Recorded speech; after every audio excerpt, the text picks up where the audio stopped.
ChatGPT says professionalism is like wearing a tie to a party.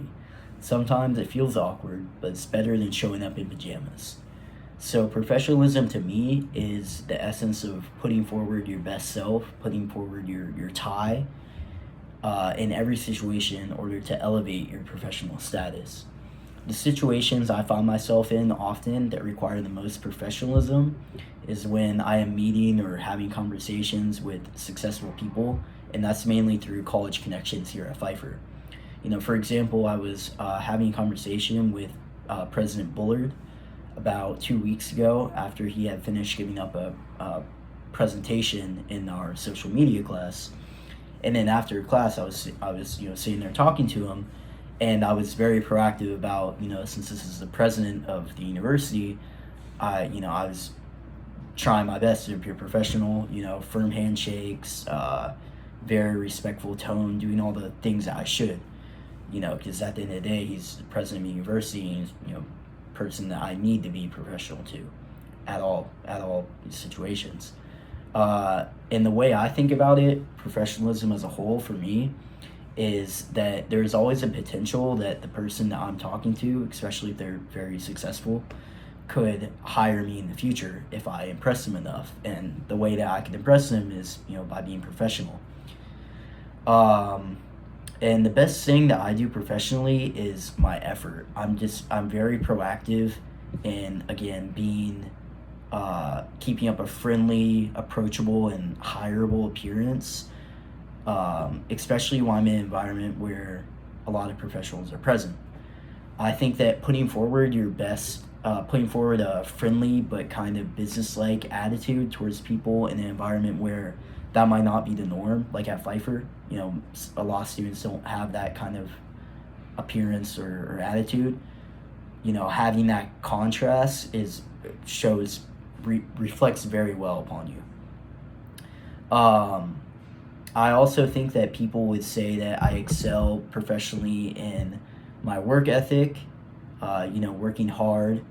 I would also say probably my teamwork as well. I'm able to work better with a lot of people, and also emotional intelligence.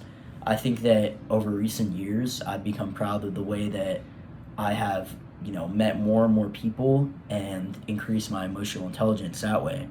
I'm able to put myself in other shoes more often, and I think that's a really good characteristic for professionalism, because professional communication as a whole is a two-way street all of the time.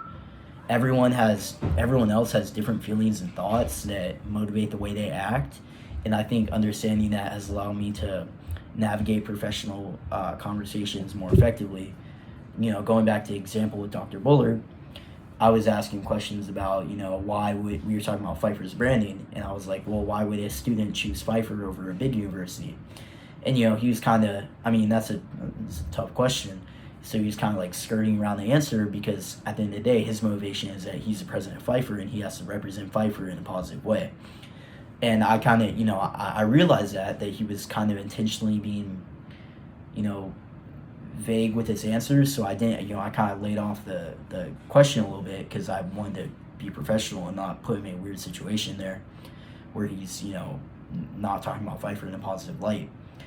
And then professionally, I need to work on public presenting. It's hard for me to put my thoughts into words sometimes, and ultimately that's what you have to do. You can have complex thoughts, but it doesn't matter unless you can present them in an easily understood way. I was watching a podcast with Joe Rogan and Elon Musk a couple years ago, and one of the things, like the top comment was like, wow, it's really impressive how Elon Musk puts these really, really complex thoughts into such easily understood sentences, and that reflected well upon him in a lot of people's eyes. I would hire me because I am very biased. And then the thing I need to learn most is to be a better problem solver. Part of being a good professional and being a valuable employee is finding solutions to problems, not creating problems. And I'm just not very good at working around an issue that is, hard or causing me a lot of trouble.